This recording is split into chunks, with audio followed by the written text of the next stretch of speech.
Well, tonight, government forges on with controversial introduction of private parties into the power distribution process as 7-member technical committee presents recommendations to government despite fierce opposition from the Trades Union Congress and the Public Utilities Workers Union. The distribution across the country will be divided into several parts, and each of them awarded to probably a different private sector participator to operate. We'll hear from the Energy Minister, who says this is the only way to go. On a monthly basis, we incur a deficit or a shortfall of more than 1 billion cedis from the distribution sector, and that has a cascading effect. But POO is already fighting these proposals. So what's the business of a private sector in the energy sector? Unless we are saying that we are changing the dynamic, that look, you should come and make profit. Details of all of these here on Top Story, brought to you by Telecel, connecting energies and holy insecticide spray and coil. Enjoy a holy sleep. My name is Samuel Kojo.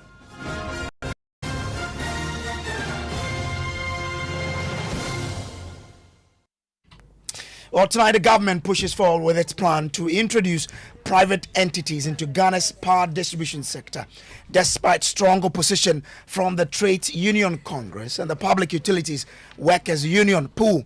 After nearly 2 months of deliberations, the technical committee tasked with exploring private sector participation in the Electricity Company of Ghana, ECG, and NETCO has submitted its report to the Energy Minister. One of the key proposals in the report suggests breaking ECG's operations into separate units and allowing private sector players to take over specific segments. This is just one of 3 major recommendations presented to the government. My colleague Michael Ashley was present at the presentation and now joins with details on the proposals. Michael, let's start with the committee's assessment of the challenges of Ghana's leading, electricity distributor, ECG. Well, Brace, so this is exactly how the committee puts it. They said that they did a thorough assessment, consulting well over 235 organizations and 35 other entities in their sort of processes to come up with plausible suggestions to government on how to go about this private sector participation in the energy distribution sector. When it came to the major challenges facing ECG, the committee says they identified 9 of them. Now, in one of those groups, they separated these 9 into 2 separate groups. One that has to do solely with the ECG, and the other has to do with other issues outside of ECG's control that are also making it difficult for ECG to operate as we all want it. Now, on the first part, it says that they identified that administrative setup at the ECG is one of the biggest problems they mentioned. Also, they raised issues with the governance and procurement system. Procurement has been in the news for almost 2 weeks now, with energy ministers of championing some of these conversations in the media already about the containers and all of that. So that heavily came up, and the committee wanted to specify also that these were conversations that come up with weeks ago, even before this whole container issue came up. Again, they also went on to talk about operational issues, including high losses on the part of ECG, and these came from 2 separate areas: the collection and then the power loss in itself, the transmission process. And then finally, on that particular sector, it says that widespread customer dissatisfaction rates. That particular one influenced one of the decisions or the recommendations the committee made at the end of the day. Widespread customer dissatisfaction. So this is on the challenges at the doorstep of ECG, the ones that they think ECG is largely to be blamed for. And then there's a second part that has nothing to do with the ECG. They talk about foreign exchange losses, then the high tariff gap they thought was there, and then again regulatory inconsistencies they say. So how did these challenges they enumerated, of course you mentioned that one of them influenced their recommendation, how did these challenges influence the recommendation of the committee for private sector participation in ECG? So, Brace, after almost 2 months of deliberations and meeting all these well over 260 different groups to come up with these, they came up with 8 modules with or recommendations to the energy minister. Now, of these 8, they narrowed it down to 3. And these three is what they shared with us today. The first one is entity concession, and this is the chairman himself of this committee sharing this with us. He says that entity concession, which they explain as the whole distribution business, will be given out to one entity. And we've seen this before in the past, PDSDU. And then again, they also went on to talk about the multiple lease and then also the service franchise break. So they gave us three suggestions to the minister. I don't know. We can listen to Jabez Emisa Atta. He's the chair of the technical committee, explaining into detail what these modules mean and what they will also do as a committee, what they think it will change at the ECG. We identified 9 major challenges that are impeding the performance of distribution utilities in the country. And these 9 have been put in 4 groups. The first group has to do with the administrative setup of ECG especially. And we see problems with governance, we see problems with management malaise. And then we also see procurement problems. This is not because of what has come up in the past week, but we had identified it previously. Apart from these, then there are also operational issues that are impeding the performance of this distribution function. And these include the high losses, both in terms of commercial and collection, and high losses in terms of technical and unaccounted energy. Then lastly, there's widespread customer dissatisfaction with the services they are receiving from the distribution utilities. Overall, we looked about eight models of private sector participation, and we settled on 3 to that summarize what the picture is. And we have looked at this in detail. There's one that we call, the first one, option A, that we call the entity concession, where the whole distribution business would be given out to a private concession as one whole concession. Then there's option B, which we are calling the multiple lease, in which case the distribution across the country will be divided into several parts, and each of them awarded to probably a different private sector participator to operate and to invest in. Then there's a third option, which we call option C, the service franchise, in which case the private sector will operate the network, the low voltage network from the distribution transformer to deliver services to the homes. So that is the chairman there. Now some groups, including Trades Union Congress and the Public Utilities Workers Union Pool, have strongly opposed any form of privatization, arguing that they were not consulted. You raised this concern with the committee. How did they respond? Well, Brace, the response from the committee was simple, that they, first of all, engaged well over 260 different groups, including Pool, which they say that they wrote a petition to them, they accepted and gave them an opportunity to do a presentation. So for them, it covers that group as being consulted. But the group insists that it wasn't enough for them, Brace. Okay. Now, how soon should we expect these recommendations to be implemented by the ministry? Well, the minister at least gives us an idea of what is going to happen from now. He tells us that, first of all, he has to write a position paper. These are his words. He has to write a position paper to cabinet. Then from cabinet, a few other consultations have to be done. Then they will possibly settle on one of those 3 recommendations. Other than that, possibly they have to do a mix. We can listen to the Energy Minister, John Jinapo, his response to the committee after he had received the recommendations from them. This exercise is not the end of the road. In fact, this is the beginning. Because we thought that before we undertake or pursue this step, we needed to consult broadly. And so this is exactly what the committee has done. And as you've just heard from the chairman, they've given us 3 options. Option 1, option 2, option 3. And in all the three options, it's quite clear that none of them talks about outright sale of ECG and its assets. And so I just thought that I should make it clear so that nobody goes to misquote us or misrepresent us to say that the committee has recommended that ECG be sold. In all the suggestions and the options, it's quite obvious that ECG will still remain the asset owner. And then, depending on which one we choose, we'll make progress. The next step from here will be to do a position paper to cabinet for the entire government to consider and approve the option that we will be pursuing, following which we would establish a project implementation committee. We would also have to get a transaction advisor, make this process as transparent and open as possible, with emphasis on local content and participation.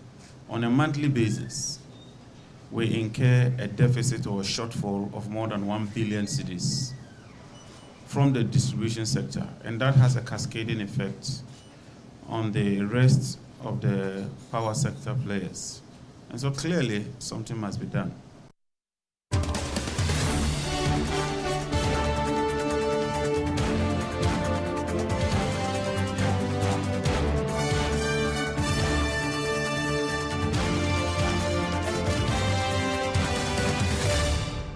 So you have the Minister for Energy and Green Transition, John Abdullah Jinapo. Let's bring in the General Secretary of the Public Utilities Workers Union Pool, Timothy Inyame.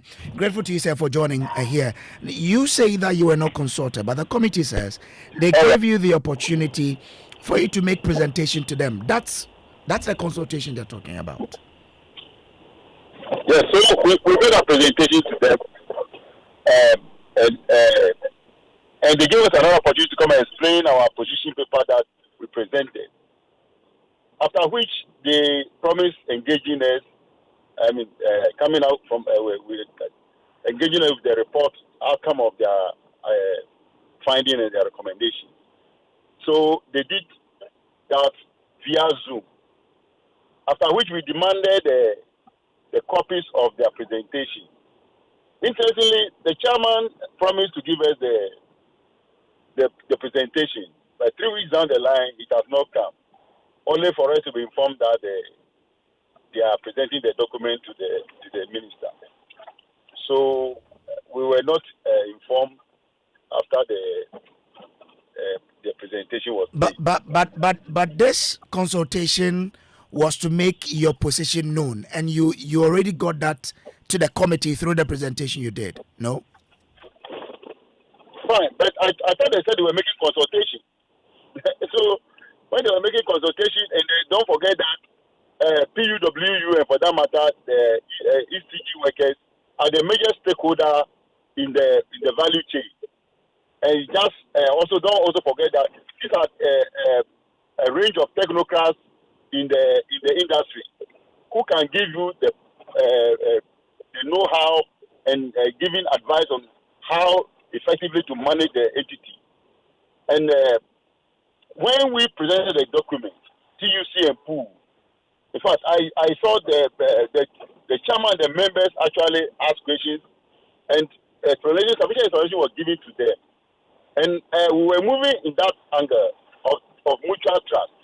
So, if for nothing at all, what they presented on via Zoom, they should have given us a position for us to also know what to say. So you see, as we are talking now, we have not laid hold of any document that they said they have presented to the Honorable Minister. But in our document, we stated the position clear of the union, TUC. And what is that position? Our position is that private sector participation and privatization are one and the same. We're demanding from them whether they can give us any model where PST or private sector participation in its energy sector has succeeded, especially in Africa. And we have examples, many examples, where this practice that they are trying to introduce has failed. So if you have the best option to give that will benefit Ghanaians and the customers of ECG, you just good that they give us an audience, and let us together think of how to move the entity forward. Because I don't think that as much as we are the workers, we want the company to fail. But we are recommended to them a range of steps that we think that when they put together, we'll be able to change the dynamics and the fortune of the entity. So what are your proposals then? Oh, if you can well remember, when we presented our position paper, we made copies to the press. We made copies to the press with a range of issues that we expect the government to attend to. For instance, government interference in the operation of ECG, procurement issues that have come for now, and also procurement of meters. We don't forget that we also mention of political meters that are distributed and mounted and people premises that are not read. We also have range of customers without working meters. These are the things that we were trying to talk of. Also, we also have management of government to let management put in place control measures, control mechanisms that can monitor every activity in line. So we think that all that we are bringing, we are not asking so much, but we think that when these measures are put in place, this CG will be transformed. Because we can't sell a product without having a measuring instrument. See? Also, the chairman, also being an engineer, you also know that when you are transmitting power, there are transmission losses. So the losses that you are seeing may not necessarily be commercial losses. There are transmission losses and technical losses. So But that is all part of what the private sector will do. For example, we also want their PDX example and what they were able to achieve despite the challenges. Are you saying that is not the solution that can get ECG to be that profitable or productive again? PDS never brought any solution, my brother. If PDS collects revenue and they are not able to, this in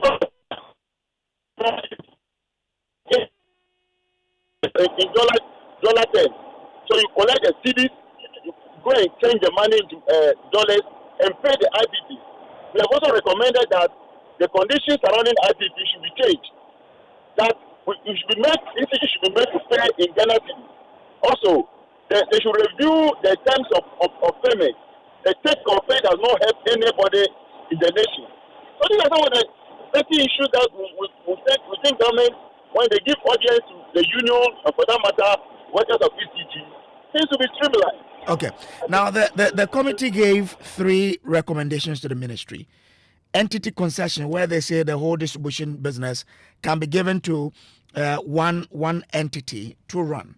Multiple lease distribution will be divided into several parts and given to different entities. The other suggestion is service franchise. Are you saying that these 3 are not what will really change the fortunes for ECG? All these models are laced with profit motive, my brother. Which investor will come and invest in energy sector that we know is not able to make profit and will not make profit. So all these options that are being brought are profit motivated. Me and you will not sink money into an entity where we shall not get profit. Otherwise, we have to sign and let everybody know that this is a non-profit making organization. Otherwise, all these 3 options that are stated contradict our position paper that we presented to government of the committee, the ministerial committee. So when we get the report, we'll study it very well and we'll make our response. But if anything that is contradictory to our recommendation, you know that it will be accepted by the union. That matter TUC and POO. So you workers will reject any recommendation that is contrary to what you put? This I'm saying for now. I will not hastily conclude, but I'm saying that any recommendation that stands in contrast, that has a profit motive for the investor, we'll look at it and advise ourselves very, very well. But it is clear that Ghanaians are ready to pay if the power would stay on for them. So I want to really get you. But is it that the private person will let the power stay on, or because the private sector will make profit? That's your problem. But brother, we have the regulator who regulates pricing of power to customers. And this is what we are using. We are saying that any investor who will come and invest in ECG will be making profit. Don't forget PDS. When PDS came, PDS requested for adjustment of tariff upwards so that you can be able to operate and collect the money. They were not paying the IPP. ECG is collecting the money, pay IPP in dollar terms. You pay the IPPs in dollars, they go and collect the revenue, convert the Ghana cedis into dollars, and pay the IPP. That is in Ghana here. No one speaks about that. And PDS was collecting the revenue. They were not paying the IPP. So you see, there are differences. We have suggested several ways that ECG can be made to stand. We have suggested, and they are very genuine positions that the TUC and for that matter are good. So if after you study the report and you disagree with the recommendations and government doesn't listen to your opinion, what will you do? Oh, in the wisdom of the minister, when we raise issue of this, it quickly consider a committee. And for me, I am delighted that respect for a mutual understanding and dialogue is something that we shall explore. Of course, who will not just get up and start resisting something. We will need to discuss, engage government on these issues because they are issues of national interest and importance. So we are not just going to start laying down our tools of strike or anything. We are going to engage government and let them understand the reason behind our position as the union. Okay, grateful to you. Timothy Nyame is General Secretary of the General Secretary of the Public Utility Workers Union Pool. Let me bring in Dr. Nida Kwasante. He is former Commissioner of the Public Utilities Regulatory Commission. Grateful to you, Doc, for joining. Now, the committee has put forth 3 recommendations: entity concession, multiple lease, service franchise. Your thought on these recommendations? Which one will best fit, the ECG and where we want it to be? Good evening to you and to your listeners. I haven't seen the details, so I couldn't really say which one would be best. But I'm sure the report would give the pros and cons of each option. But essentially, what we are trying, I guess, what the committee is trying to do is to bring in the private sectors, like the union man said, profit motive to bring benefits to the people of Ghana. I mean, profit is not a dirty word. We shouldn't treat profit as if a company making profit means the government makes a loss. But if in making profit they do what we want, it's a win-win. And that's what the whole concept of public-private partnerships are. So I'm not too concerned about the specific option, although I would believe that some options will be more difficult to implement than others. But if you listen to the workers and then they make it clear that any suggestion that is opposite to or contrary to what they put forth will be rejected, how must the workers and government approach this so that we can get to a win-win situation or get a consensus on the way forward for ECG? Yes, I mean, I'm sure the union will come round. I mean, obviously, their position, they are concerned about jobs, they are concerned about their positions in these industries. But we must remember how we got here. ECG has been a public sector entity for as long as we can all remember. We've had some stints of private participation, but to a large extent, we have not been able to resolve things with ECG in the public sector. Whether it's because of government interference or it's because of corruption or mismanagement or whatever, the sum total is that we have not succeeded. I think it's only fair that we consider whether private participation could help. However, I mean, if the public sector says they can do it, I think they can do it, but they should demonstrate to us that they can do it. This private sector participation will not happen overnight. This is their chance to prove to us that they are capable. No, they've given conditions that government interference should be removed. They've spoken about meters, he says political meters, and some conditions that the politician, uses to really stifle the work that they will do. He says if those are off, they can do the work that the private sector man will do. You see, it's not, if I am failing at my job, I can point to others who are contributing to my failure. But let's admit that we are failing first. I do not doubt that there are political meters. I do not doubt that there's political interference. But when they talk, they never admit they are part of the failing. And that is the biggest part of it.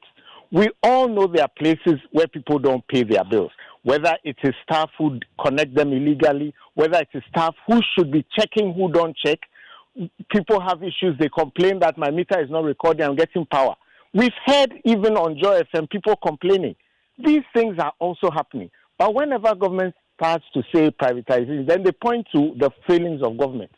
This is the time for each of us to admit to our failings. Yes, government interferes. We should stop it. But the public sector, when they come, they should at least also admit their failings, because they are also failing.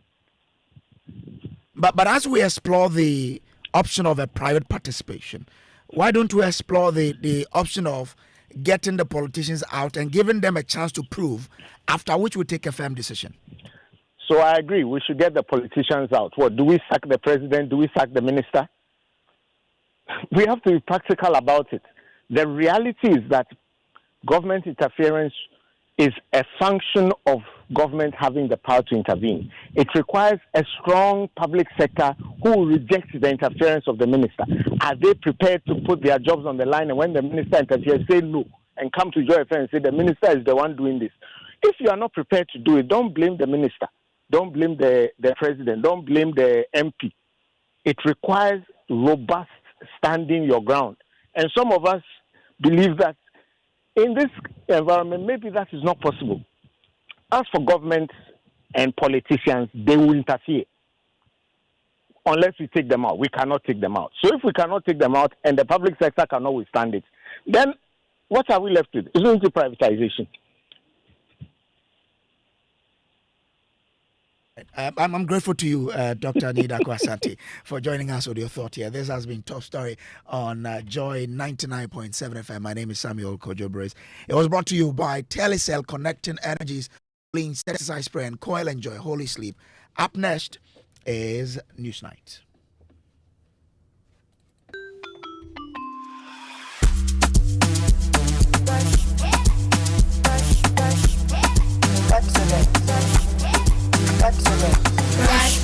Brush your teeth every day and night. Up and down and all around. Brush the clean and bright. Brush your teeth. Brush with mom and dad. Underneath and in between. Brush the germs away. Pepsodent, cavity protection. This advert is FDA approved. Couldn't sleep at night. Mosquitoes will be whining my ears. Bugging me all night long. Till I got a remedy. Now I'll be spraying them away with holy insecticide spray. I go spray them away with holy insecticide spray. When I sleep, me dana mada with holy insecticide spray. Holy mosquito coil, holy multi-purpose insecticide spray. Dana kron kron. For bulk purchase, call 0302 681582. This advert is FDA approved. Where do your hopes and dreams take flight? The money you've earned, the future shining bright. At Petra, we're not just here for your retirement plan. We are here for the life you've imagined and then some. From your child's education to your dream home's door, we'll help you achieve what you're striving for. Petra is here, steady and strong. Your wealth in safe hands, where it belongs. With investments that grow at rates that compete, we build your future with every heartbeat.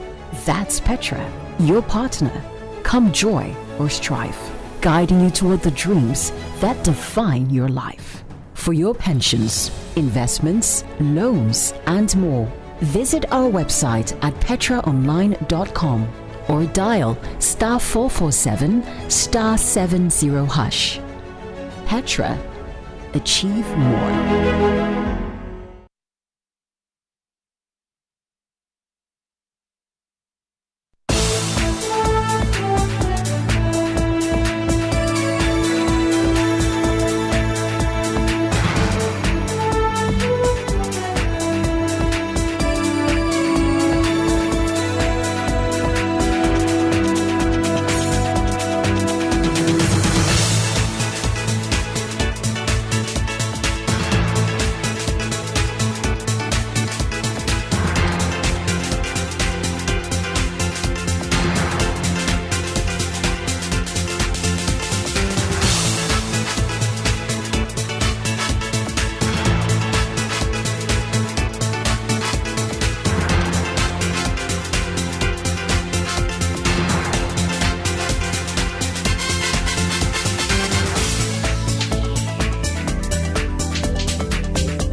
In the next 60 minutes here on Newsnight, a newly created gold board to launch massive crackdown on gold smuggling hours after Cook of Gold Board was passed and the president assented to it a few hours ago.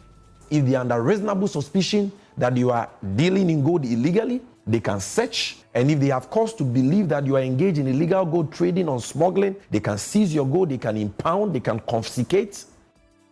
Also tonight, all mobile money transactions will be free of taxes in less than 24 hours as President Mahama finally signs into law new legislation scrapping the controversial levy. And so I am pretty sure that once we get the Gazette, within 24 hours, the GRA together with the charging entities would be able to do the reset of their systems. Also tonight, minority on Parliament's Defence and Interior Committee trigger formal process to summon top security chiefs from the Police, Narcotics Control Commission and the National Security Apparatus. And in business, Ghana Revenue Authority awaits Gazette notice from the Ghana Publishing Company to aid enforcement of re-levy repeal from midnight. And in sports, the Ghana Premier League title race intensifies as Kumasi Asante Kotoko retains 1-point lead over Gold Stars with hard-fought victory against Brecum Chelsea. I want to stay with us with your views and comments, and later in Climate Focus we visit Oti Region's Dream Village in Dambai, where a regenerative farming hub is empowering farmers with eco-friendly practices. For instance, the round huts help harness energy within the housing system.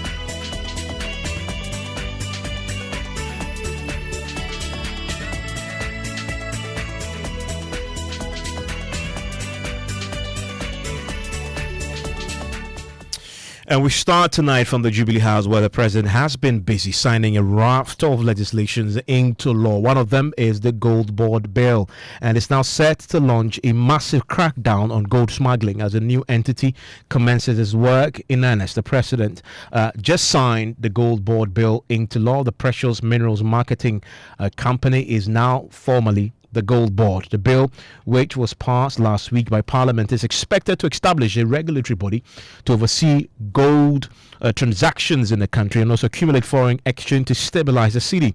We've been hearing from the chief executive of the Gold Board, Sami Jemfi, who has been detailing its plan to start a crackdown across the country targeting foreigners who are illegally accumulating gold and smuggling them out of the jurisdiction.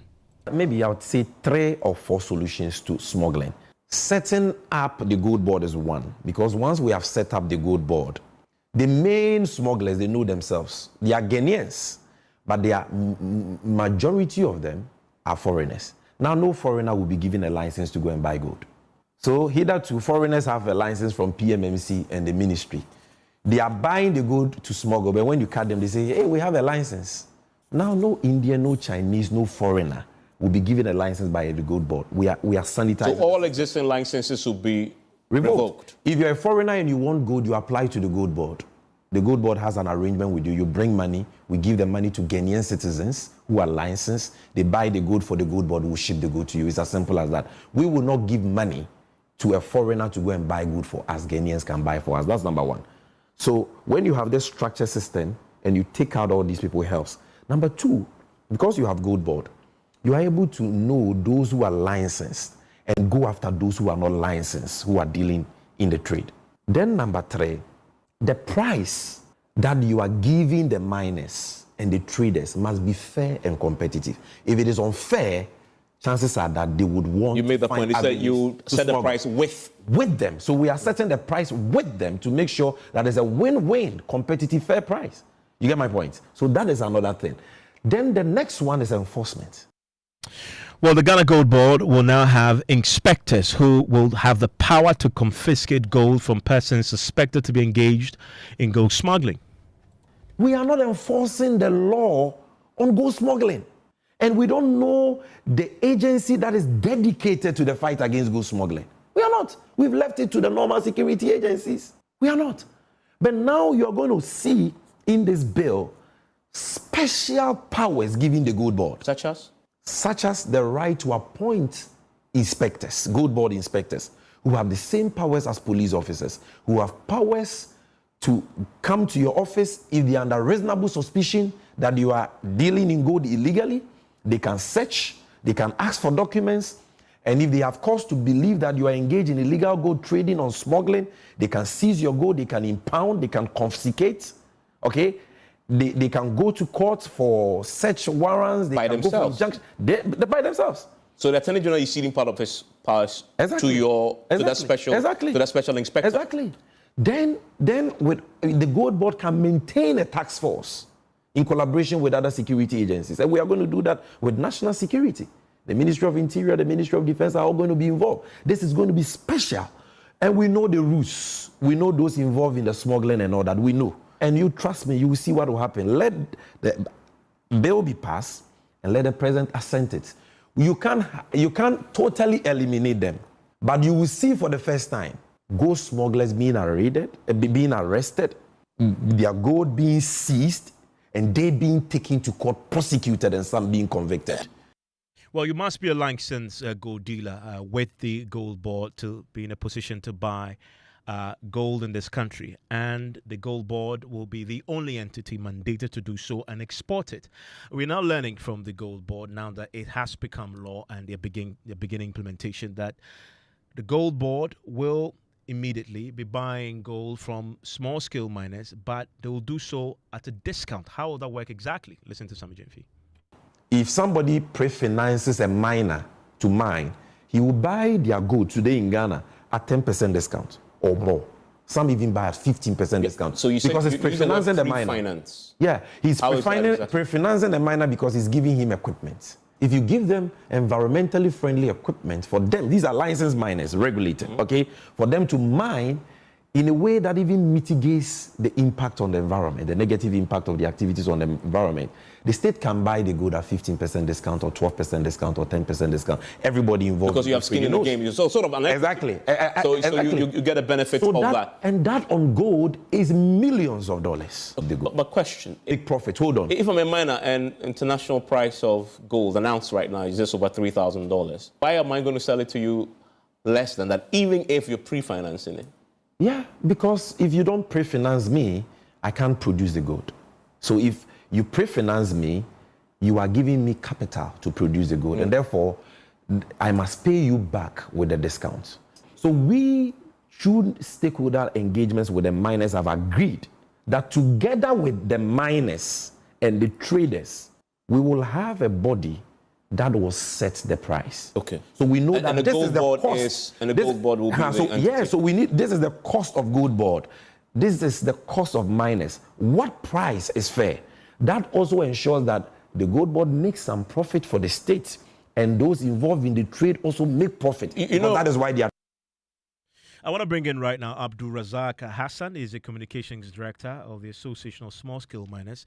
Thank you very much, Abdul Razak. Yeah, thank you for having me. Are you prepared to sell your gold to the gold board less than what you would get on the international market at a discount? Well, thank you, and good evening to good listeners. I think gold board have come, and we all agreed as stakeholders to see to it that the nation benefits. As an association, I think the pricing, we've not gotten there yet, because this is the technical team which have the framework and the ideas and philosophy of the gold board, which has been passed by Parliament. But they are yet to constitute the gold board, where we, all of us, stakeholders, the exporters, the buyers, and everybody will sit down to look at the pricing, because we have our pricing that we buy already. We are using the world market price. But to see to it that how much as a nation we all move in the same direction, we will sit and then we see how best we can deal with the whole thing. Abdul Razak, how much are you buying gold on the market, on the world market? Oh, we are using the world market price. So the market varies. The pricing can increase today. Within 2-3 hours, it can decrease. It can drop. It can also increase. Depending on, as we speak, it's around $3,000 USD, just over $3,000. Yes. The chief executive of the gold board, because it was signed today, it's now law, explains that they will set the price with you, but they're looking to buy it at a discount because they will pre-finance part of your operation, some of your members. That is what I'm saying, because what we agreed on is that the price, and all of us will look at it as a holistic thing and see how best, because if the state is pre-financing, because even initially with that gold board, we have other partners that we partner as private partners, whereby we always Kojo look at the win-win situation, and then we look at a discount. When the person pre-finance you, no matter how it is, when you produce the gold, you will sell it to him on a discount. But when the person did not pre-finance you, I think you also have the pricing that you take. So we'll look at the pricing and we'll come to a compromise, and then we'll take it out from there. Considering the government says it will pre-finance your operations, when you talk to your members, and I know you're about to sit to sort of iron this out and the nitty-gritties, do you get a sense that your members are open to the idea of selling your gold to the gold board at a discount? Well, initially, I think Spami, when he came to office, he didn't hide that. We all agreed that, yes, when it comes to the pricing and those, we'll look at it, and then we'll look at the win-win situation. So our members have been briefed, we've educated our members, and then we all agree, instead of smuggling the gold to other people, other foreigners will come and then take it, others will smuggle the gold and water. Why we all sat down and we agreed that, yes, we will look at it on a discount, but we've not come to the finality on the discount system. So we are yet to sit and look at it. Another key point he makes is that now that it has become law, they are launching a massive nationwide crackdown on gold smuggling. And he's targeting foreigners playing in that sector, the Indians and the Lebanese, he says, who are already involved in buying and smuggling the gold out of this country. Are you ready to work and cooperate with the inspectors who will be going out to enforce this? Yes, that issue, we are ever ready. We even raise those issues about these foreigners taking advantage of our loose system to smuggle our gold. So if gold board has now been into law, and we as citizens, because the issue is that is the state benefiting from the gold that we produce? Because if you look at the whole thing, if you look at how Ghana is producing gold, being the number one producer of gold, are we benefiting? So we are ready and ever ready to support government and all the intelligence that we need to give to gold board, as far as they will be fair and transparent with the system. We are also ready to support.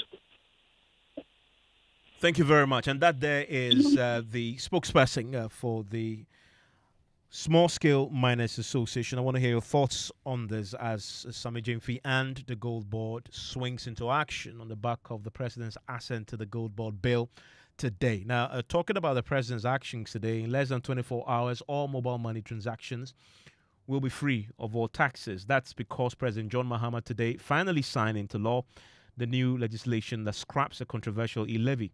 Here's the president at the Jubilee House signing the legislation to abolish e-levy, the betting tax, and the emissions levy. This is the Electronic Transfer Levy Repeal Bill. That's the famous e-levy bill. I'll proceed to sign it.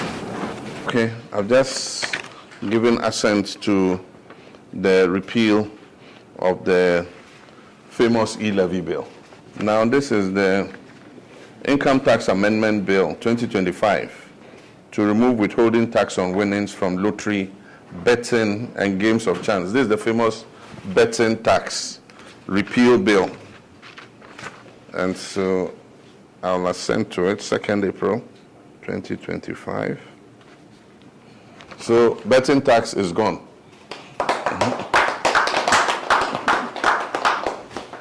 Now, this is the Emissions Tax Repeal Bill. So, Emissions Levy Repeal Act 2025, emissions levy is gone. This is the Earmark Funds Capping and Realignment Bill. This is the bill that caps the GET Fund and National Health Insurance Levy and moves those resources into the Consolidated Fund. We promise that we'll take the capping off, we'll uncap them. And so this bill uncaps the GET Fund and the National Health Insurance Levy. So the Earmark Funds Capping and Realignment Amendment Bill has been assented to. So it means GET Fund and NHIL will receive the full amount of their levies. Well, we now have confirmation that your pockets will begin to feel the impact in less than 24 hours. Dr. Ken Ashigbe is the Chief Executive Officer of the Ghana Chamber of Electronic Issuers. It's been commendable that you have a government that made a promise whilst campaigning and have been able to move the promise from to a budget and then got a law, and now the law has been assented, and now we're just waiting for the gazetting, and then once that is done, implementation would happen. And so I am pretty sure that once we get the gazette, within 24 hours, the GRA together with the charging entities would be able to do the reset of their systems so that by, as soon as possible, all of us who are customers would all start benefiting from the repeal of the e-levy. And apart from the e-levy legislation that the president has sent it to today, and it's now law, and you can now expect that to take effect in the next 24 hours, there was also the amended Public Financial Management Act, and that has made sweeping changes to Ghana's fiscal regime, including the introduction of a debt ceiling. The president signed that into law today also. Now, the bill caps the debt to GDP ratio at 45% by 2034. Ghana's debt to GDP hit over 90% in 2022 and has been cited as a main issue that led the country's economy down an abyss, culminating in that IMF program. Now, this debt ceiling expects to hold successive governments to a strict ceiling of debts that can be accumulated. You cannot exceed that. The bill also introduces several sanctions, and some of them pretty severe for the ministers of state who cause what the bill describes as fiscal slippages. It's no longer a bill because it's now law tonight, because the president signed it as part of the raft of legislations that he signed at the Jubilee House. I want to bring in my parliamentary correspondent, Kweku Asante, into the conversation. Kweku, what are the key highlights of this new legislation? So, Evans, if you look at this law that has since come into effect with the president appending a signature, it says that the Minister of Finance, whoever it may be, faces censure under Article 82 of the Constitution if he breaches any of the rules in that act. And so this is the first time that such an act is making it clear that the punishment for a finance minister breaching any of the fiscal rules is censure. Again, it says that ministers of state and heads of covered entities are now subject to imprisonment for their actions which will contribute to fiscal slippages obviously would want to know what exactly will amount to fiscal slippages. But if you're a minister or you are head of a covered entity and you engage yourself in fiscal slippages, you will go to jail for that. Again, this law importantly introduces a public debt ceiling and it caps the debt to GDP ratio at 45% by 2034. And this law says that is to ensure a debt sustainability. It also creates an independent fiscal council which will be tasked to monitor and adhere to fiscal responsibility rules and ensure that the budget is credible in its implementation. And then ultimately, it also strengthens the hands of Parliament when it comes to these matters. And the Minister of Finance will have to seek parliamentary approval or that of Cabinet before he can suspend any of the rules in this act. And then finally, it also consolidates all the other relevant laws with regards to the public financial and fiscal management laws. And so that is what the President did sign into law today in the amendment to the Public Financial Management Act. Evans. Kweku, thank you very much. And we'll be getting some insights and some analysis on this pretty shortly from Professor Bokping, who will join us pretty shortly.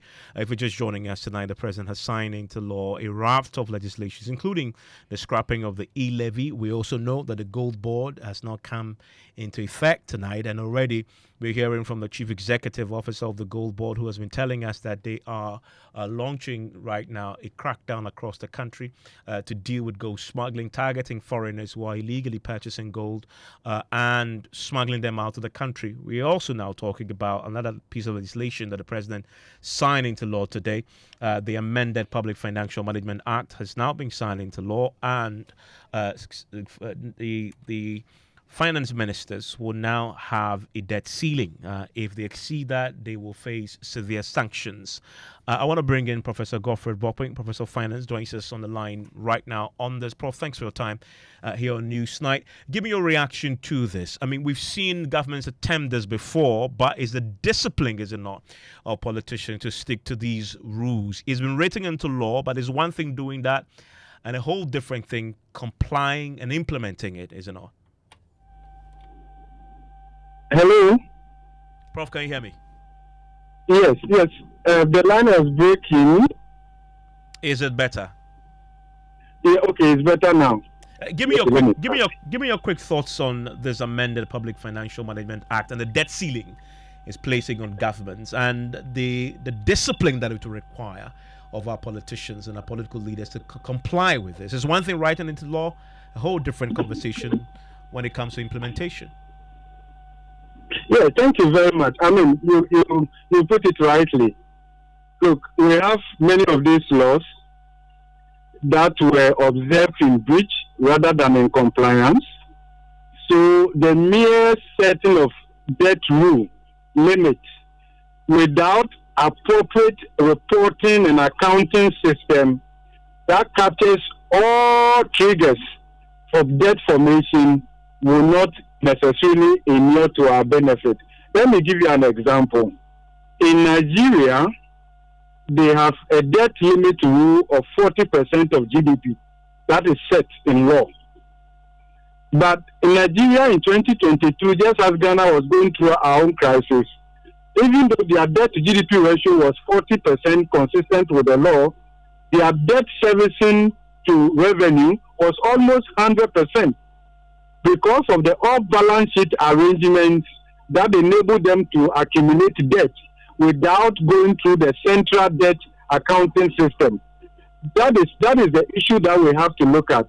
So the consolation should not be that we have set a limit.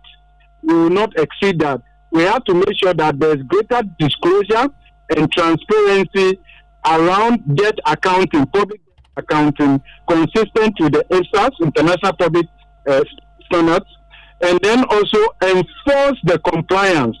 I mean, talking about compliance, though, I mean, and the fear that governments will suspend these rules. Written into this particular legislation is that the finance minister, if he wants to suspend any rule, would need parliamentary and cabinet approval. Isn't that enough check on this? No, that is not. That is not. I mean, look, take Bank of Ghana Act, which allowed them to deficit finance the government to the tune of 5% of previous year's revenue. What happened? the act wasn't complied with. And what is the sanction regime accompanying this? We had a Public Financial Management Act. We had the Fiscal Responsibility Act that set the fiscal deficit at 5% of GDP. But between 2018 and 2019, how did we comply with the Fiscal Responsibility Act?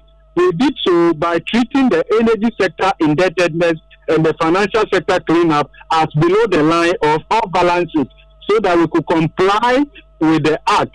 Now you also see that with the ESLA and then Kojo debt and all of them, they were treated as off balance sheet. Then the IMF came to town when we applied for the latest IMF supported program, and when they used their debt sustainability framework, our debt to GDP ratio came to more than 100%. Actually, in present value terms, it was 109% of GDP. When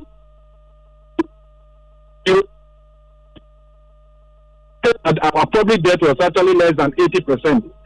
Okay, so they can set this and probably decide to narrowly apply it by treating state-owned debt, state-owned enterprises, their debt like Kojo, ECG, and the rest of them. They will not consolidate them, and it will create off-balance sheet arrangement. So one of the things we have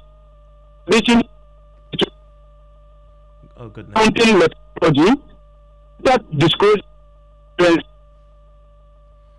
Apologies there, the line won't hold. That's Professor Godfred Bokwing talking to us about the new legislation that has been signed into law by the president, imposing the debt ceiling and severe sanctions to the finance minister and other government officials who violate it or breaches it. And we'll get his thoughts on the strict implications and consequences put into this particular piece of legislation to serve as a deterrent, and including the fact that we now have an independent fiscal council that will ensure budget credibility and macroeconomic stability. I want to hear your thoughts on that later. I'll bring you the latest on the ECG containers saga, and also tell you what has been happening in the world of accountability, where the minority is tonight triggering the process to haul before it our security chiefs as far as the allegations of a flight that the claim had come into Ghana with some nefarious intentions. We'll get into those details for you or here on Newsnight. Plus your thoughts. And many of you are already joining us with your thoughts on the stories we've been bringing you so far. And this is on the e-levy. Samin Kumasi says the repeal of the e-levy act has brought much relief to many of us. We can now send mobile money to our relatives, as many as we want. He says JDM no size. And on the subject of the ECG, and we'll come to the other components of that pretty shortly, Nana on the Spintos Road says ECG is extremely inefficient. The staff there are greedy, too many illegal connections by them. I sometimes wonder if they are not part of all these market fires. Prof. Bopwing is back on the line. Hopefully the line will hold. Prof, you were concerned that the legislation may suffer breaches and violations because the politicians sometimes will not comply. However, written into this act are severe sanctions, including imprisonment and censure. That clearly is deterrence enough. You also have a regulatory agency of a sort, the Independent Fiscal Council, that will ensure that this is implemented and those who are responsible for its violations are sanctioned accordingly. Yeah, I think, yes, this is an improvement. We welcome that. But we have seen this many times in other jurisdictions, also where they had all this in place, debt limit rule, fiscal council, and all of that. And yet the compliance level was very low. The sanctions were not applied effectively. You know, the way it has been very difficult dealing with corruption in this country and all of that. But of course, we have to look at the composition of the fiscal council. There's one thing making it independent. The composition is also very important. Yeah, so when we put all of that together, and then again, we have to strengthen our debt accounting methodology to ensure that we do not only restrict debt accumulation to only central government, but we look at state-owned enterprises and all other quasi-fiscal activities that impact on our consolidated funds. So if we're able to look at that and the reporting is done regularly, then it will be good news, especially when the Fiscal Council is operationalized. The composition, the appointment should not take political colors. It should be people with integrity who understand the issues and will be able to do it the way it should be done, regardless of political pressure and all of that. I think from that perspective, we can make progress going forward. But of course, as I indicated, we had a Fiscal Responsibility Act that set the fiscal deficit at 5% of GDP. But the government conveniently decided to treat the energy sector cleanup costs and then the financial sector cleanup costs as off-balance sheet, which then allows them to comply with the act. But when you consolidate them, the fiscal deficit was more than 7% in 2018, more than 7% in 2019. Then, of course, COVID only made matters sweeter for the government to abolish the act. So we have a lot of laws which are observed more in breach than in compliance, and then the sanctioning system is also hasn't worked effectively, and that is why people disregard them and they get away with it. Hopefully, we have learned from our past, and we will be able to ensure that we follow the tenets of the law, and then also allow the Fiscal Council to work independently, especially also providing critical service to Parliament in terms of budget analysis, because from the Public Financial Management Act, Section 100, says that any bill that comes to Parliament must be accompanied by fiscal impact analysis. And I wonder whether Parliament has capacity to understand that and evaluate that. I want to believe that the Fiscal Council, their scope of work can embrace some of these things, so that there will be greater transparency and disclosure in our public debt management, which is good in lowering the cost of funding and also improve the capital market overall. Prof, thank you very much. Professor Godfrey Bokwin there, an economist, helping us navigate the new piece of legislation the President has signed into law tonight that imposes a debt ceiling, but also threatens imprisonment for politicians who breach that particular legislation. Still ahead here on Newsnight, we'll tell you why Parliament's Defence and Interior Committee, the minority members on that committee, have triggered formal processes to summon top security chiefs from the Police, Narcotics Control Commission and the National Security Apparatus before it. Right after business. Hello, George. Hi, Evans. And coming up, Ghana Revenue Authority raised a gazette notice from the Ghana Publishing Company to aid enforcement of e-levy repeal from midnight. But the telcos say they might need at least 24 hours to comply, even if there's any development by midnight. And declining food prices push inflation to 22.4%. The lowest since November last year. The business news on Newsnight is brought to you by MTN Business. Welcome to the new world of business. Kingdom Books and Stationery, Syntax Tanks and Pepsodent, Herbal and Charcoal. At a spunky new office to congratulate him on opening his business. And man, was I impressed. The business is just moving quick. The sales, customers, everything is just working seamlessly. The secret? He said, it's MTN Business Broadband. In this fast-paced environment, we need fast and reliable internet to support all business types. No laggy online meetings, great download and upload speeds, impeccable business management systems, all inclusive. I mean, you can have it all. Shout! I signed on immediately. To enable your business stay ahead and stay connected, make sure you're signed on to the best internet made just for businesses. MTN Business Broadband. Sign up today on broadband.mtn.com.gh and manage your account on my MTN app. Call 0244 308 111 for more information. We are good together everywhere you go.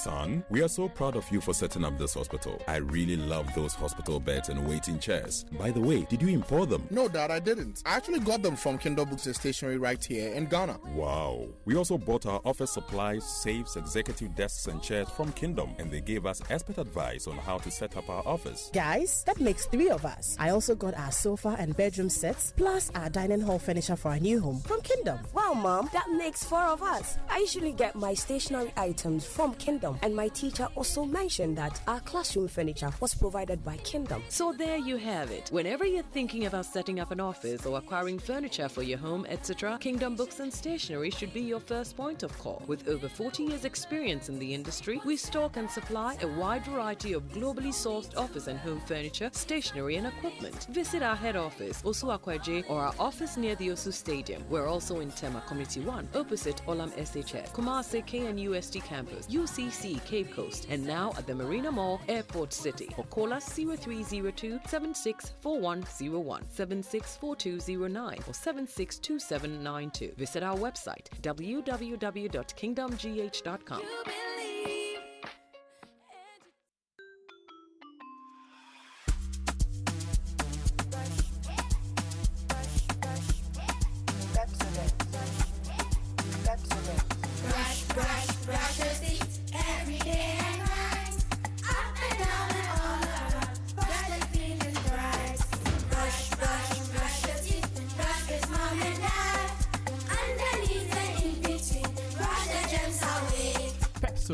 Cavity protection. This advert is FDA approved. The Accra Healing and Deliverance Crusade is here. God takes his people and put them in charge. Ministering Dr. Pastor Paul and Becky Eninche, all the way from Glory Dome in Abuja, Nigeria. The Dominion, date 10th and 11th of April 2025. Venue, LWAC Sports Stadium. Song ministration, Emoji, Ankalato, Kofi Boham, Prophet Okebe, Prosper Otimana, and Minister Mark Frank. Also happening live is the Workforce and Ministers Conference, happening at the Accra International Conference Center at 9 a.m. on the 11th of April. Free shuttles to the venue will be available. For more information, call 0257 765 546. The Accra Healing and Deliverance Crusade. Be there.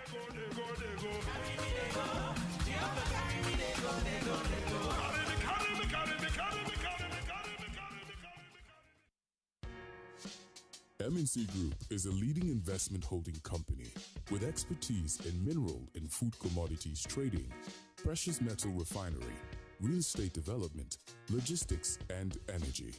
With individually registered companies, our headquarters is located in Accra, Ghana, with our operational offices in Dubai, UAE, Hong Kong, and Guangzhou in China, Johannesburg, South Africa, Virginia, United States of America, and Milan, Italy.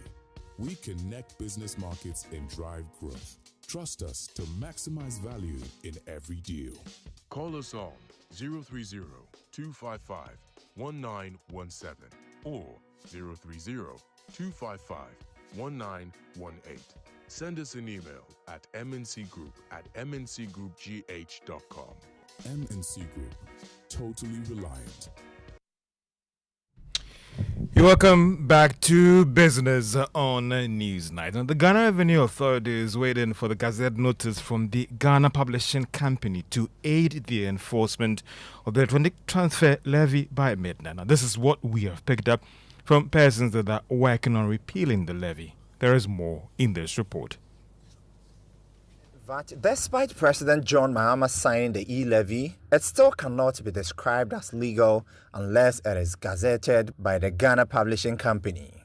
Our checks a while ago showed that the Ghana Revenue Authority needs that Act number from the publishing company, which is very important when it comes to they communicating to the various charging entities that the electronic transfer levy is now illegal. We understand that if the Ghana Revenue Authority is not able to finalize the process this evening, then we could be looking at Friday morning. This is because the Ghana Revenue Authority may want to have the beginning of a full day to kick off the tax.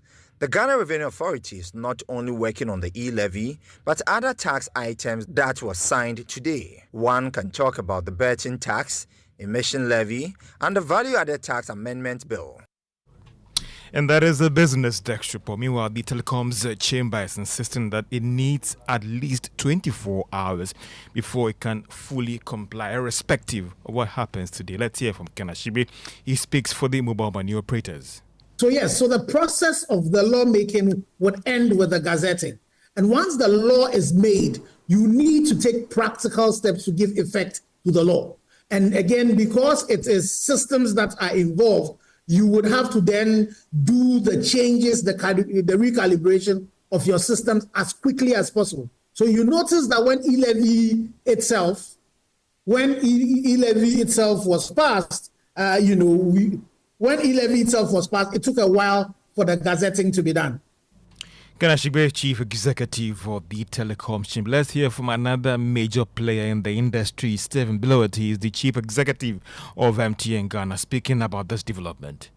I think it shows a commitment from the government to meet their manifesto promises. So I think that's great. What the e-levy does, which is really important for everyone to understand, as I said in the session now, e-levy will create more momentum to drive financial inclusion. That's what it does. So we're working within the timing and the parameters set down by the government, and we'll implement based on those criteria and guidelines. We'll meet them. Okay, we have always met things like that. Well, what we do is there's set rules and stages that have to happen. So MTN will work within those stages. I mean, I can tell you one thing. From our side, we are fully committed to meeting the government's guidelines and dates. We will meet those and we will do what's required. But it's a really positive move because it speaks to how do we drive this digital and financial inclusion. Stephen Blowett is the Chief Executive of MTN Ghana. Now, the continuous reduction in the price of some food items helped push margin inflation to new levels of 22.4%. There is more in this report. The Ghana Statistical Service data showed that the rate of increase for food prices has been declining since December 2024. Items like vegetables, root tubers, fish, and seafood played a major role in pushing inflation rate for March to 22.4%. This is the lowest rate that the country has recorded since November last year. The Ghana Statistical Service data showed that food and non-alcoholic beverage commanded the highest share of the inflation basket. It also emerged that local inflation was higher than imported inflation. At the regional level, the Savannah region commanded the highest of 48.6%. And that is the business desk report. Meanwhile, government statistician Professor Samuel Kobnenim has been talking about how vegetable prices played a key role in this whole inflation dynamics for the month of March. Of the subclasses, vegetables, tubers, and plantains contributes to the food inflation that we've recorded in the last 13 months. What actually contributed to the slowdown from 28.1% to 26.5% was the reduction in vegetables, tubers, and plantains. In February, year on year, it stood at 45.0%, giving its weight of 9.5, and it's declining to 40.3% for the month of March 2025. Vegetables, tubers, and plantains contributed to the 1.6 percentage point drop from 28.1% to 26.5% for food inflation between February and March 2025. And that is government statistician Professor Samuel Kobne. Let's hear from the head of finance at the UNB Capital, Nelson Kwabeji, who's urging government to review and align its agricultural sector policies to help sustain the reduction in prices of food on the market. I think the government has to be deliberate and intentional about policies within agri sector. Don't forget that per the data released by the Ghana Statistical Service, food supply continues to be a major driver of an inflationary basket. And so the government has to be more intentional. The government has to be more deliberate on policies within the agri sector. Within the short term, that may be manageable because of the policy that the Bank of Ghana and the Finance Ministry implemented. But going forward, we need to invest more in agriculture in order to curb the food inflation that is driving the overall inflation of the country. And that is head of finance at UNB Capital, Nelson Kojo Kwagbeji and Evans, 2 out of 5 members of the Monetary Policy Committee actually voted for a rate hike from the current 27% to 28%. Actually, they voted the rate should actually be kept at the current 27%, despite the other three voting for the rate to be increased to 28%. And this was contained in the official minutes released by the Monetary Policy Committee today to the public from the Bank of Ghana. Now, this is part of measures from the Bank of Ghana to actually open its workings to let the public appreciate their working. Now, for some of the is it up or is it staying the same? No, it has gone up to 28%. But this minute is telling us that it wasn't all the members. There were 2 members on the committee that wanted the rate kept at 27%. They thought that the risk to inflation was a little bit balanced, so let's hold it at 27%. But other 3 members thought that the risk is a little bit uncertain, so let's push it up to 28%. And then we also know now about the current inflation rate is dropped marginally. And the governor made a critical point that their next decision will be critical about what happened to the March inflation numbers. If you listen to the government statistician, he has given some indication that if food prices continue on this path, we may see a possible reduction for next month, and that could impact on the policy rate going forward. And talking about food, one of the key things for a lot of market women, because you have to go into the marketplace to buy it, they're now thinking, at least in the big markets, about the potential of their goods and farm produce that they are carting from the hinterlands into the market areas here in Agbogboshi, in Mokola. If you go to Kumasi, they're now thinking about fire, having to deal with the transport cost and the cost of paying the the farmers, etc. They're now having to now factor in how do you deal with a risk, the potential outbreak of fire, and then the price of the food and commodities, and it all adds up to the price you pay, because now insurance companies are now seeing the fire. Some market women are now thinking about insuring their shops, etc. Tomorrow we're having a big conversation on this. It is another Joy News national dialogue. It has a direct impact on the cost of food that you buy at the marketplace. Talk to any market woman right now. They're thinking about the next fire and how to protect themselves against the damage that it usually inflicts on them. And so join us tomorrow. It's from 6 to 9. We are talking about, George, from ashes to action, breaking the fire cycle in Ghana. Not from ashes to ashes, No, from ashes to action. Okay, to action, but not ashes. And my colleague Kofi J joins me in the studio with more on this. Kofi, why is this important at this time? I mean, Evans, if you look at the cost of damages that fire actually poses to this country, we've moved in a decade from 15 million Ghana cedis. Now we are talking about in excess of 270 million in terms of damages as a result of fire. In terms of fire outbreaks itself, we've moved from less than 500 fire outbreaks in 2013. Now we're talking about close to 6,000 outbreaks in 2024. And so tomorrow we're going to have all the stakeholders at that national dialogue to talk about this big issue. The Interior Ministry will be there. The Ghana National Fire Service will be there. We have the safety guys also there. I mean, the market woman that you just spoke about, who has actually suffered as a result of these fires, will also be there to share their ordeals and look at solutions going forward. And we definitely will have the minority also representing to put this whole issue into proper context. So tomorrow, from ashes to action. That's the national dialogue. And that last point is important, because one of the things that you will learn when you join us, and your team have done a bit of digging, looking at the history of fires over the last close to 2 decades. And one of the things you find is a lack of political will to implement a lot of the recommendations that we've seen from committees set up to investigate fires. In fact, more than 15 investigative reports on fires, and none has actually been able to solve the issue. And this year alone, we've had 2 major ones, Kantamanton, and then we saw one in Ashanti region. It's time to have a conversation. I mean, what really is happening? Why does it recur? But most importantly, what are the solutions? You want to join us tomorrow for that, Kofi. Thank you very much. It's going to be both on the Joy News channel and on Joy 99.7 FM. It's from 6 to 9 p.m. Let's do some sports now. And Mubao is here with the details. Yeah, Ivan, so we're going to start with some tournament that will be happening in London come next month, and it's going to feature Ghana, Nigeria, Jamaica, and Trinidad and Tobago. They will, of course, converge in London starting from May 27th to the 31st, and they will be competing in what has been dubbed as the Unity Cup. The competition will feature two semi-final clashes, with the first taking place on Tuesday, May 27, where Trinidad and Tobago will face Jamaica. Then on Wednesday, May 28, Ghana will then play Nigeria, and all of these games will culminate on May 31st, Saturday, where there will be the third place and the first place based on the winners of the two semi-final games. So it will be happening in London beginning from May 27 to May 31st. It will be the next time the Black Stars will be in action ahead of their next World Cup qualifiers in September.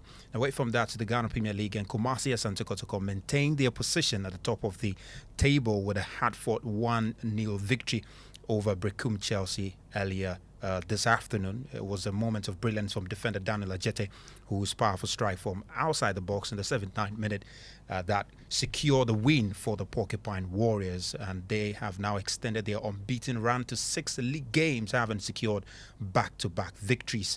Now it put them top of the table with 46 points, one ahead of second place Bibiani Gold Stars. So the title race in the Premier League is really heating up. And a few other results apart from the Kotoko game: Karole United defeated Legon Cities, Adiana Stars and Young Apostles played 2-2, and Vision FC sat at home and defeated FC Samatex, former champions, 3-2. Wild Dreams FC also got the better of Bechem United. Later tonight is a big second semi-final game in the Copa del Rey, and we've got Barcelona playing Atletico Madrid, and of course the question is who will be facing Real Madrid in the finals. Here's head coach of Barcelona, Hans Flick, ahead of the game at 7:30 tonight. I think a different match because this will be a great chance for everyone. It's just like a final before the final, so it's like that, and so I want to reach this final, and the same with us. My team, the players, can be very proud about them, what they're doing. We're working hard every training, we're working hard every match, and what they achieved it's really good. But as Hans Flick, and of course the first leg ended 4-4, 7:30. We'll see who make it to the final against Madrid. Events. Well, thank you very much. Now, tonight, the Public Utilities Workers Union is demanding immediate sanctions against those behind the missing ECG containers scandal. As you may recall, the Energy Minister, John Jonapo, sounded the alarm on this: the disappearance of 1,300 ECG-owned containers filled with critical ECG materials. I want to bring in right now Timothy Nyame.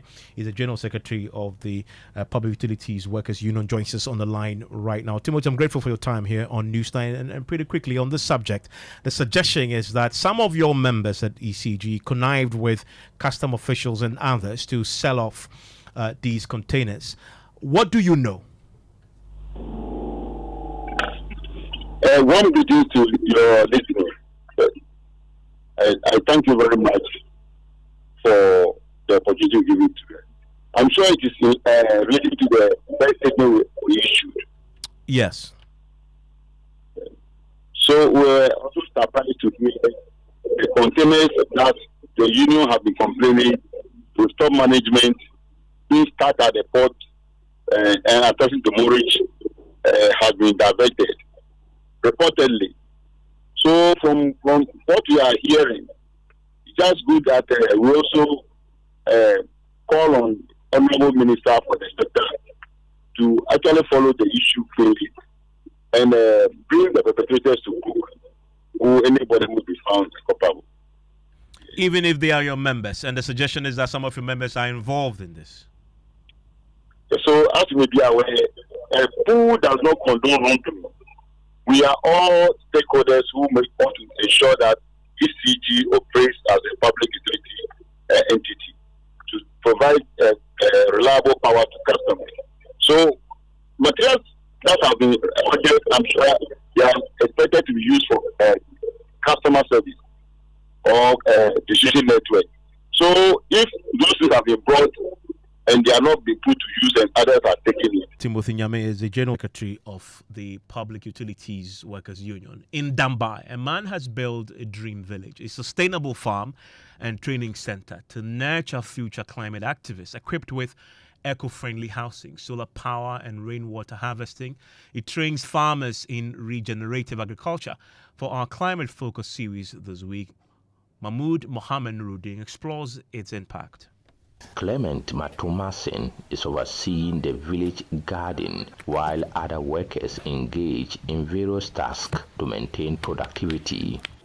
Structures at the village are from mud-based construction materials such as earth and thatch, which are cost-effective and can sequester carbon dioxide from the atmosphere over time. The walls can also act as carbon sinks, storing carbon and preventing it from re-entering the atmosphere, thereby helping to mitigate the impacts of climate change. Clement says embracing locally sourced materials enables communities to reduce their carbon footprint associated with construction, a key principle underlining his Dream Village initiative. So with regards to our housing system, we deliberately choose to build our houses using local materials. Indigenous architecture has been with us for generations, and some of this architecture have very good backgrounds behind them, why they build our architecture that way.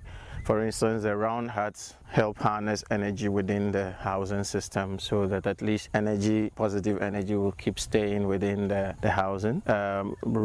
Roofing it with thatch is available material, so it helps to sustain it. Instead of burning the bushes, we have the thatch that is being harvested to roof the houses. Materials from the soil are also easily available, so you can, within a space of 10 days, build a nice hut to stay in, which is for sustainability reasons or for affordability reasons.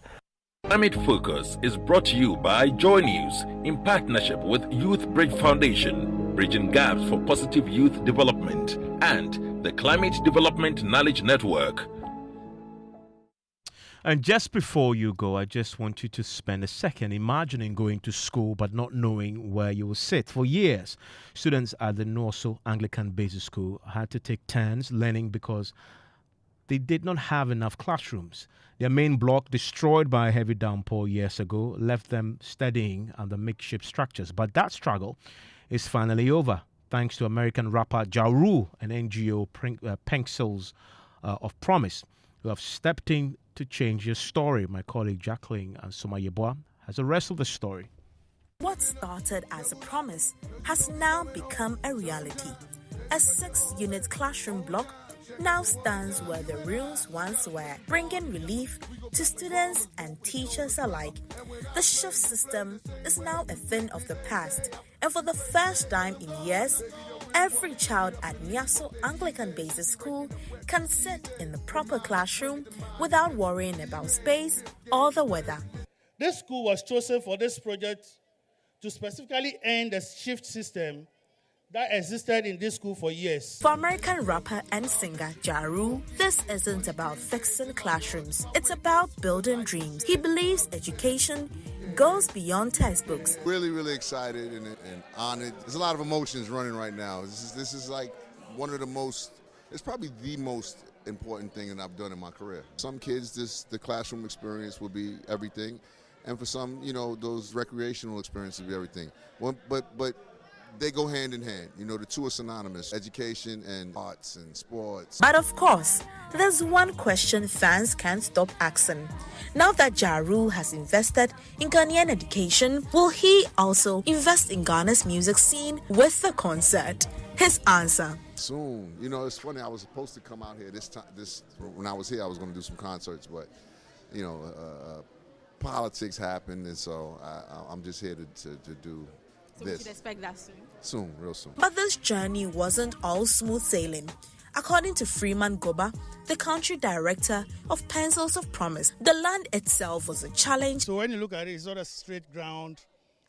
So for each classroom, we have to step down. So for the 6 unit, we step down 3 times. From struggling to finding a place to learn to finally sitting in their own classrooms, the pupils at Nyasu Anglican Basic School have seen their story rewritten. Jaru and Pencils of Promise didn't just make a promise, they delivered right on time. For Joy News, I'm Jacqueline Ansama Yapoa. Yeah. What up, Mom? Aru doing some good in What's Ghana. love got to do? Got I actually to do selected with the it. song with you in mind. Hey, Evans. So I know you You just dance. took on to it. What's up? What's up? And that voice brings us to the next big show here on Joy 99.7 FM. Strong and Sassy. What are you talking about? Safeguarding our relationships in the whole social media, you know how it is. I posted Switch off your social media. How many people do that? I posted the flyer on my status, and the men, fast, they had a lot to say, especially about, stuff that they see on the internet. So one guy was like, Charlie, you wake up in the morning, like normal life, no, you go on Snap, Charlie, some girl is twerking actively. Charlie, problems, But I think really what we want to talk about today is the unrealistic expectations that social media places on our relationships sometimes, and the temptations. I mean, I know when you and I were growing up many, many years ago, we were not perhaps wrought with easily accessible temptation and easily accessible, ways to fall into the person sin. needs to be very close to you. Exactly, there should be a rapport. But right now, is dear sitting Charlie, in some hood in the US no, and you is just, Kwame Eugene said it in his song, so I'll leave it there. But that's our conversation tonight. Just trying to keep our relationships safe, basically. I'm looking forward to it. Thank you. Sing along. And I can't deny